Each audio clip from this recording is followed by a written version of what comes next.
Good afternoon. For 18 months, I've been able to quarterback Kentucky through this pandemic. I've made the tough calls, sometimes the unpopular calls, and I've taken the hits that go along with them. But I've owned every single decision that I've had to make. We've been successful in fighting back 3 different waves of this virus. Successful because we followed the science and we had the courage to make the tough decisions, like restrictions when they were necessary and masking.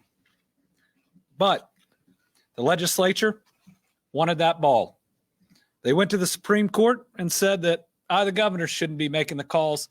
They should be making the calls. They are the policy-making body. The Supreme Court agreed. So the legislature owns this pandemic moving forward. If I still had the authority, we'd be masking indoors. It works. We'd reduce cases. We'd provide relief to our hospitals. We'd save lives. The inability to take this step and all its ramifications, or even its devastation, falls squarely on the legislature. We got some things in the special session that we needed. The state of emergency was extended. That provides things like workers' compensation for our frontline workers, out-of-state doctors and nurses that can provide treatment, prescription refills for seniors or immunocompromised so that they don't have to venture out. We got an additional appropriation for testing and other mitigation efforts that was necessary. And we got through an economic development bill that gives us really exciting, if not thrilling, possibilities moving forward.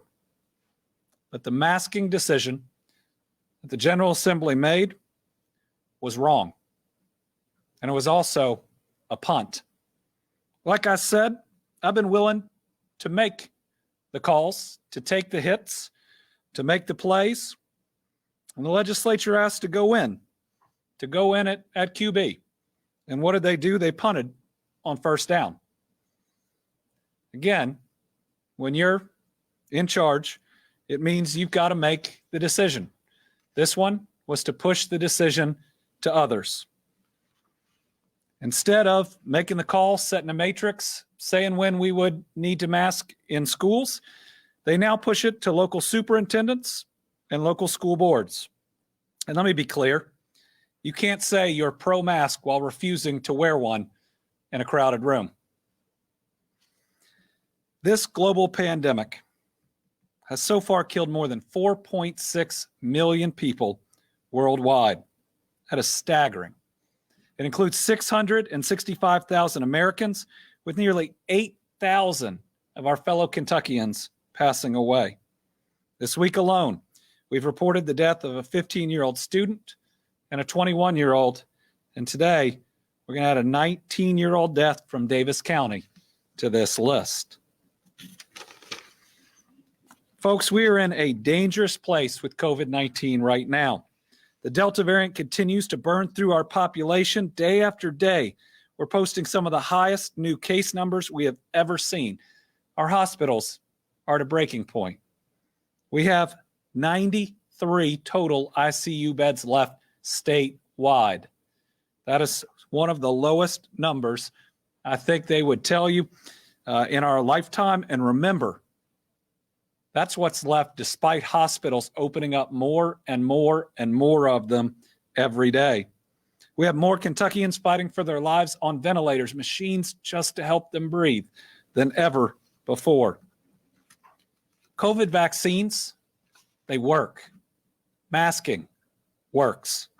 Those sowing doubt about either because they're misguided or simply playing politics, only serves to extend this crisis, causing more illness and more death. Folks who do so are also making it more difficult for safe in-person learning, and they hinder our economy. And let's be clear, there are other forms of misinformation that we have seen over the last several days. When we try to rewrite history, especially at times when people were working together, and simply blame problems on political adversaries, that's the same type of misinformation that makes people mistrust things like masking or vaccines. I remember in one speech, a senator tried to blame me, the governor, for the current staffing shortages, claiming that when we had to shut down elective procedures, that sent people to other states. Folks, every state shut down elective procedures, and it wasn't me making the order. It was President Donald Trump. Now, I know there are those of other parties, including the senator who made this speech, who would say, you're just saying that because you're a Democrat. Well, let's look at Ron DeSantis.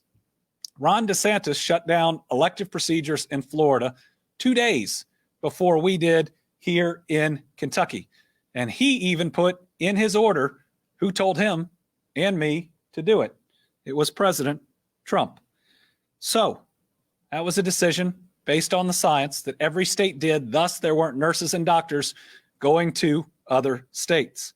And it also makes it hard to address the problem because the shortage wasn't created by this. We can't just point to a political adversary on it. It's created through burnout, through watching far too many people die if you are a healthcare hero. To go from people that are putting signs up in their yards about how much they care about you to heckling you or to yelling at you if you show up to talk about the effectiveness of masks at a school board meeting. A mask requirement for schools is not only the right thing to do for our young people, especially those who are too young to even get vaccinated. It's our best way to keep our children learning in the classroom. Masking in schools is supported by the CDC, the American Academy of Pediatrics, our local health departments, the education community, and the business community. The Kentucky Chamber of Commerce joined me right here to voice support because they know if schools are closed, then parents can't go to work. Removing this tool, an overall masking tool, will cause harm to our people. The two most effective tools in fighting COVID-19 are vaccines and masks. And now I have to proceed forward with one arm, one of those tools, tied behind my back. But this pandemic still persists.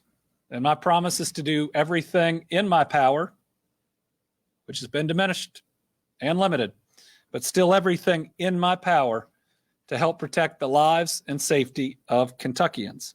That's why yesterday I announced I was deploying additional National Guard to help in our overrun hospitals. By this time next week, more than 400 Guard members will be at 25 hospitals across the Commonwealth. It's why we have requested 5 FEMA EMS strike teams that have shown up, as well as a National Disaster Medical System team that are assisting our hospitals. It's why we're using funds to take over testing for hospitals so that more of their nurses can help folks inside their buildings, and why we've called upon nursing schools, which have answered the calls to provide hundreds of extra individuals that can help.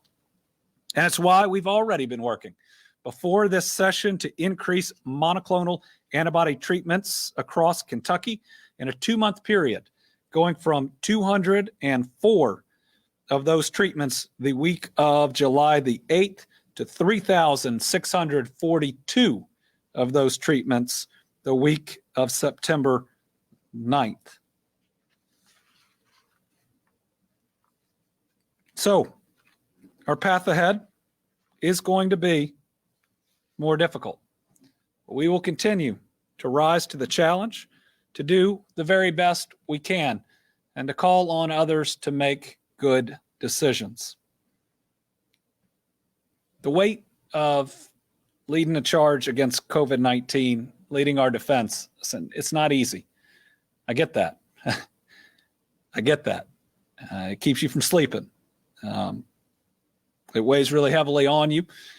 Sometimes it means you're not present around your family. It has real impacts. But when you ask for this responsibility, it's really important that you do the right thing, even when it's unpopular. And so I hope as we move forward if there is a need for courage from decisions that have to come from places other than this office, that we'll see it. All right, with that, we will open it up to questions. We have 2 journalists here with us, and then a bunch that are virtual. So, Phil, you're first on my list. One of the things that some of the Republicans did say during the special session, Governor, was that they do want more emphasis on vaccines. Have you thought about, or have you any kind of plans to work with them to try to get more people to be vaccinated, sure. That kind of thing? You know, we vaccinated those legislators. We did it here at the Capitol. We've been willing to work with them since December the 15th. I'm glad that they're interested now. Again, in each and every one of their communities, we've been asking for all local leaders to step up and to push vaccines, and county judges and others have been out there doing it. And I believe that a lot of our legislators want to help, and we will work with them. But just like I said, you can't say you're for masks while refusing to wear them in crowded rooms. You also can't say you're for a vaccine and then claim the FDA somehow did a switcheroo and it's not fully approved. You can't say that you're for the vaccine and then claim you get just as much protection if you've had COVID, when the CDC has a paper out about Kentucky showing that that's not true. Again, you don't need the governor in your community to get out there and say, take the vaccine. And we've seen a lot more of that from individual legislators recently. Certainly Eastern Kentucky legislators have been out there pushing it pretty hard. Carolina. What is your message to local school districts now that they will have to be making masking decisions on their own? My message to local school districts is there is only one decision, one right answer, where you don't endanger children and your entire community. Now, this thing is burning through Kentucky like nothing that we have ever seen. More younger people in the hospital and dying than ever before. Record case numbers, record hospitalization, to the point where if you get a sports injury playing for one of your school teams, I don't know that we have a bed or can see you in the near term. They got to do the right thing. They got to do the right thing, because if you don't have universal masking in your school system, your kids won't be in school because COVID will spread too much. It's happened in every school system that's tried to get by without it. And then you're going to have to live with the consequences. So, you know, one thing people have said is, well, why can't we just trust school systems to do the right thing? Well, all over the country, school systems have chosen not to do the right thing. In what it was in Texas, I think I just read an article that we have here in Texas. You know, a school district that was given the option and said, oh no, we're going to do masks optional. They had 2 teachers die. And now they're saying, okay, we'll mandate masks. So are we supposed to say, oh, you know, we'll just trust everybody when this is what happens? I mean, how many people have to die before in a system where we can say, listen, the CDC, the American Academy of Pediatrics, every local health district, the State Department for Public Health, all say that the only way to do this safely is universal masking. You know, either our school systems follow the science and do universal masking, or they endanger our children by not. Morgan Watkins.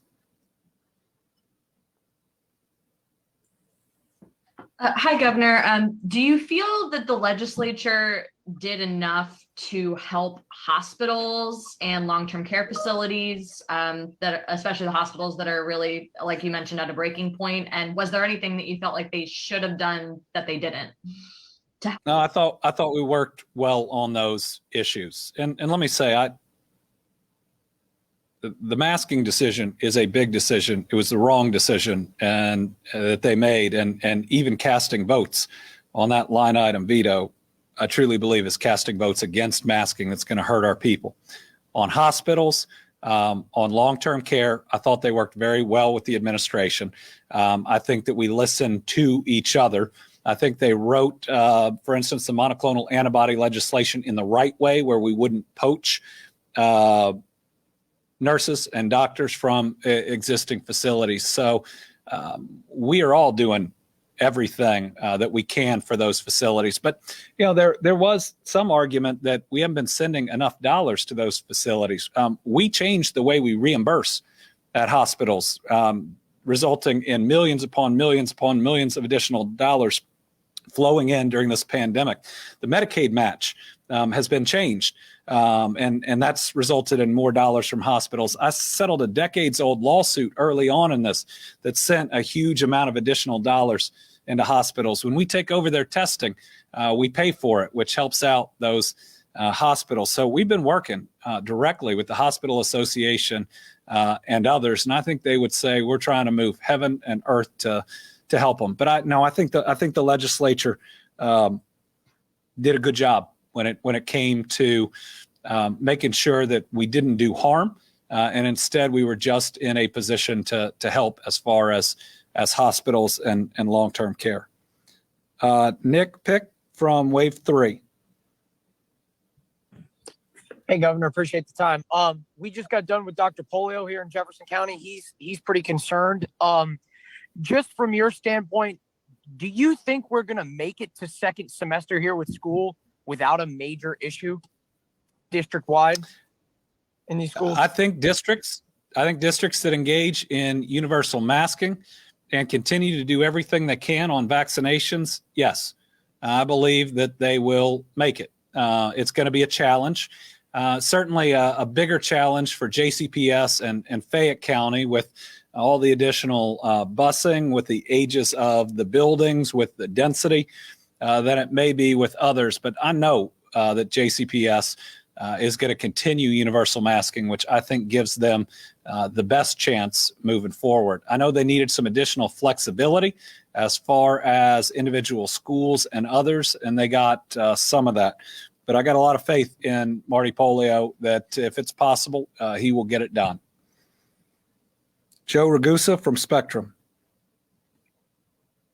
Kind of following up on that regarding the school education bill, SB1. What are your general thoughts about the overall bill? And I guess specifically the portion of it that deals with remote learning. I know that there was debate about the 20 days, whether or not that was enough, and whether or not it should be tied to individual schools versus districts. So I want to get your thoughts on that. Well, I'm glad the legislature provided some additional flexibility, right? These are additional days, and I listened to their reasoning. But you see the contradiction in all this, I hope, in that bill. It's that we're not going to have masking come down from the Kentucky Department of Education because we trust our local schools and our local school officials. But we're not going to give them major flexibility. We're going to be really prescriptive in exactly how they have to do remote learning because we don't trust our local school officials. One says we trust you and you should make the decisions, and the other says we're going to make the decision for you. And if you really look at it, what's wild is on education itself and the provision of it. That's what our educators are trained on. The General Assembly said, we don't trust you. You got to do it this way. And on public health, which none of our school boards or our superintendents are trained on, they said we trust you. So it's a major contradiction. I think that they probably should have gotten more flexibility, but this was certainly more than the current law allowed. It's going to give people a better opportunity. But you're either for local control or you're not. You can't be both for and against it in the same bill. Larry Seward from WCPO Cincinnati. Governor, in saying the legislature owns this pandemic moving forward, are you punting responsibility on fallout? Oh no, I'm gonna be working every single day, doing everything I can. I mean, that's what the National Guard and testing and all the rest is about. But I would have already had a indoor masking requirement by now, and it's worked. It worked even when we didn't have vaccines. It's worked to stop every single surge we faced. It is proven, and it's the second best tool behind vaccines, and now I can't use it. So the General Assembly has to own that piece. I'll do the absolute best I can with every tool I have, but I'm fighting this thing with one arm behind my back now, and the general public needs to know and to understand that. Chris Larson from Louisville Business First. Hey, Governor, my question is going back to nursing homes and hospitals. While I'm sure the advocacy groups for both of those sectors of the economy, are grateful for increases in state compensation, I know that they've also told me that while appreciated, doesn't really address the current situation that we're in. If anything, it remediates long-lasting problems and discrepancies with payments from the state. So, with that in mind, but also looking at how remarkably worse the staffing shortage is now in Kentucky, why aren't we doing something more extraordinary to address an extraordinary problem? And specifically, I want to know why there wasn't $150 million in that appropriation. There was specific times and specific testimony where we were told we could have seen a lot more money move on. I believe it was Senate Bill 2 or 3. Because there wasn't $150 million to appropriate. And we talked about that with the House. What they wanted to do is appropriate American Rescue Plan Act dollars. And the dollars that were there were the difference in what we put to repay the UI loan versus what it actually cost. And so what that meant is we had about $69 million left over. We didn't have $150 million of ARPA funds that weren't already obligated to water, sewer, or to the rest. And every time somebody said the $150 million figure, we said, where's it come from?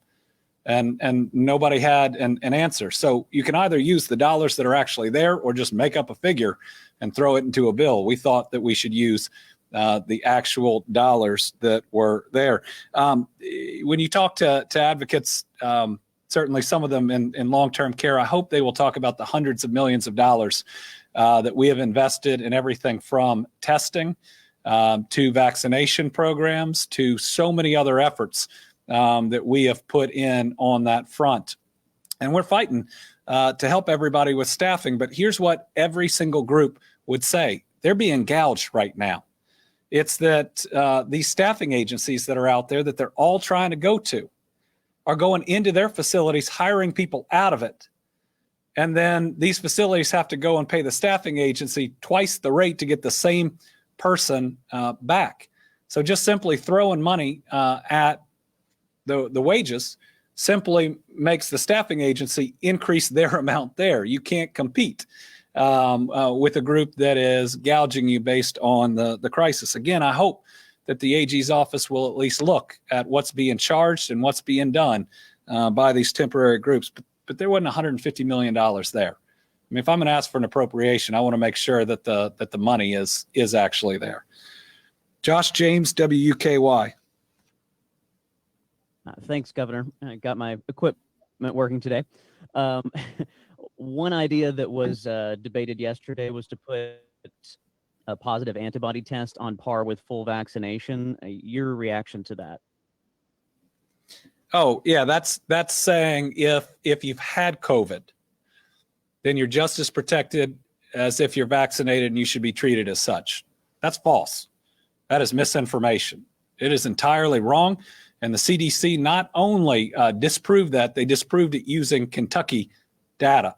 They did a study showing you're more than 2.5 times safer if you have had COVID and you get vaccinated afterwards. Again, hard to say you're pro-vaccine if you're trying to give people an out to not get vaccinated when they would absolutely be more protected if they were. Bria Jones. Hi, Governor. Do you have any plans to institute a vaccine mandate for school employees the way that President Biden has suggested folks do? Well, I saw parts of that press conference. I read a little bit. I want to see the order as it comes out. Try to understand what it is they're talking about. Normally, these things are reported as vaccine mandates, but they're really testing mandates, right? That you need to be tested, say, once a week, unless you're vaccinated, and then you're less likely to catch it. So maybe you're tested every 2 weeks. Again, we call those things vaccine mandates, but they're really testing requirements. We do something similar to that in our prisons right now because that population is so at risk, and our corrections officers are largely unvaccinated. So I want to review everything the president put out yesterday. Obviously, it was a pretty long day for us here, and then we'll look at options moving forward. Tom Latek, Kentucky Today. Good afternoon, Governor. There was a lot of talk during the special session about encouraging incentives, and the Kentucky Department of Education announced theirs today, where they're going to give teachers that are fully vaccinated $100. Well, all school staff, basically. Yep. You also have the program going with the Kentucky State Parks as a incentive. Are there any other incentives that you're working on at this time to try to increase the vaccination rate on a voluntary basis? The other major incentive that's going on right now is at least one, if not multiple, of our MCOs. That's our Medicaid managed care organizations are offering incentives to their population, which has a lower vaccination rate than the wider population. At least one of them is offering cash dollars up front to get it done. And we want to continue to do anything and everything we can.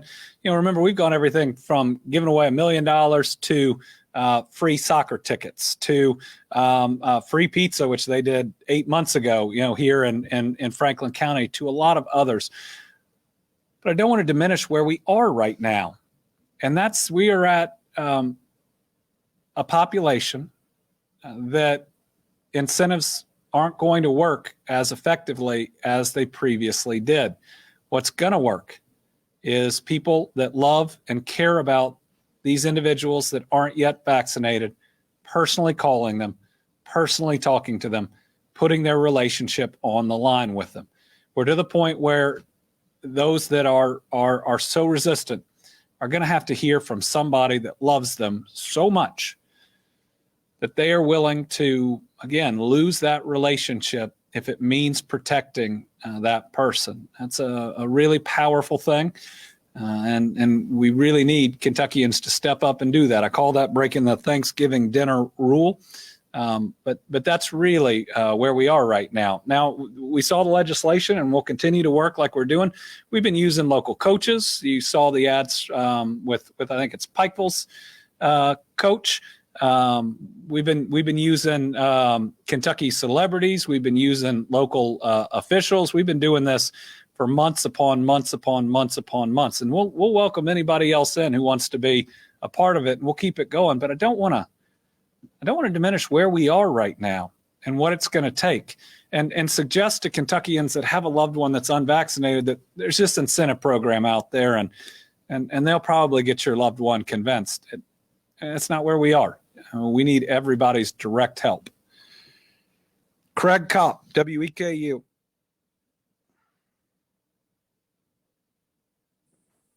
Thank you for your time, Governor. I don't suppose you've had much time to reflect on this, but when you say the legislature owns this pandemic moving forward, can you look back and see at any time where you might be standing there today saying that we own this pandemic? Was there a point in time where you and the legislature could have been gotten on the same page and moved ahead on this? Well, I mean, the legislature said they wanted to be consulted, wanted all the information in front of them, and that's what this special session was. And you can see the results of it. We continue and have always been willing to provide any and all information that's requested. I think we have done more than now 80 something separate testimonies in front of committees and responded with information to the committees, specifically with leadership, going over all the types of information we receive and what they wanted, and being willing to provide that too. But when your masking option runs out right after the primary for governor going into the general, can we also admit that there's a lot of politics being played here by the body? And then maybe that some of these comments going back in time have been political too. Listen, I threw politics out the window a long time ago. I'm going to continue to do what I can do. But this also shows you when you're fighting a war, 130 something people making the call, ends up just pushing the call down, as we've learned, to more than 130 people. When we're fighting something that's life and death, I believe that's what strong, centralized leadership is about. Under that, we have had better success than most states. Without it, right now, we're suffering more than just about any other state. Mark? All right, Al Cross.